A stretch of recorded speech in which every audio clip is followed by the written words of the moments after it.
সংস্কার শেষ না করে যদি কোনো নির্বাচন হয়, এই নির্বাচনে জনগণ তাদের প্রত্যাশা পূরণ করতে পারবে না।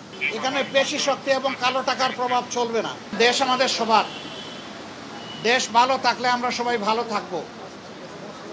24 জুলাই বিপ্লবের মধ্য দিয়ে দেশে একটা পরিবর্তন এসেছে, কিন্তু এই পরিবর্তনে এখন যারা নেতৃত্ব দিচ্ছেন সরকারে, তাদের পরিচয় হচ্ছে যে তারা কোনো পার্টিকে বিলং করবেন না। এটা হওয়া উচিত, কিন্তু এখানেও কিছু ব্যতিক্রম ঘটেছে। এটাও মাঝে মধ্যে সমাজকে উদ্বিগ্ন করেছে। আবার স্বাভাবিকভাবেই এই পরিবর্তন বা বিপ্লবের অবশ্যম্ভাবী দাবি ছিল যে অর্থবহ কিছু সংস্কার করা লাগবে এবং যারা অপরাধী তাদের বিচার হতে হবে। এই সংস্কার এবং বিচারের মধ্য দিয়েই একটা অর্থবহ নির্বাচন হবে, যেই নির্বাচনে সমতল মাঠ থাকবে। নির্বাচনে যারা অংশগ্রহণ করবেন তাদেরকে কোনো ধরনের ষড়যন্ত্রের মুখোমুখি হতে হবে না। এখানে পেশি শক্তি এবং কালো টাকার প্রভাব চলবে না। 15.5 বছর মানুষ 3টা নির্বাচনে তার ভোটের অধিকার প্রয়োগ থেকে বঞ্চিত হয়েছে। এবার তারা নিঃসংকোচে নিজের এই অধিকারটা প্রয়োগ করতে চায় এবং এই সুযোগ পাবে, নিশ্চিত হবে। এটি হচ্ছে জনগণের দাবি। প্রধান উপদেষ্টা ইতিমধ্যে কয়েকবার তিনি বলেছেন নির্বাচন তিনি দিতে চান এই বছরের ডিসেম্বর থেকে শুরু করে আগামী বছরের জুনের মধ্যবর্তী কোনো এক সময়, কিন্তু তিনি সুনির্দিষ্ট কোনো রোডম্যাপ দেননি, কোনো মাস সপ্তাহ তিনি ঘোষণা করেননি।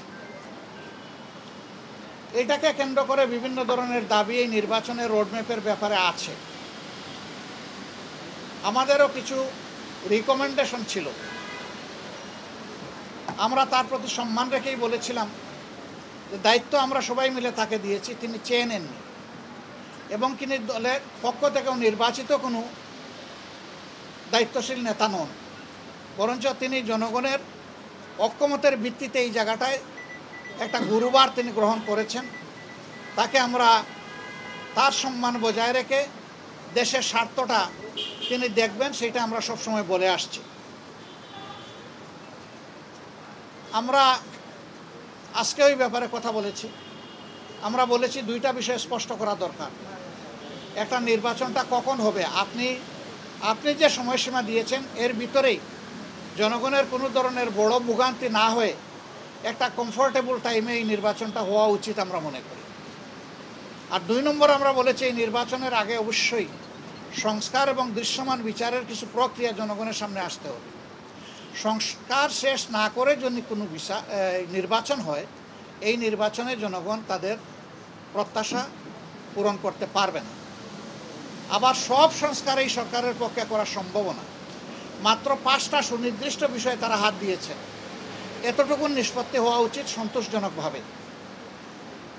এর পাশাপাশি এখানে জুলাই প্রক্লেমেশনের ব্যাপার স্যাপার আছে, এগুলো সংস্কারের সাথে জড়িত।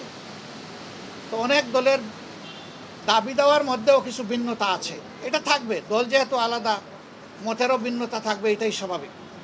গণতন্ত্রের সৌন্দর্য হচ্ছে আমার মতটি আমি প্রকাশ করব, আরেকজনের মতের প্রতি আমি শ্রদ্ধা দেখাবো। আমি কারো মতকেই তুচ্ছ জ্ঞান করব না, উপহাস করব না এবং কাউকে অপমানিত করব না।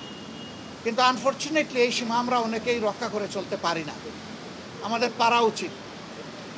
গণতন্ত্রের স্লোগান হচ্ছে let us agree to disagree. আসো আমরা এক হই যে আমাদের ভিন্ন মত প্রকাশ করার অবকাশ আছে, সুযোগ আছে।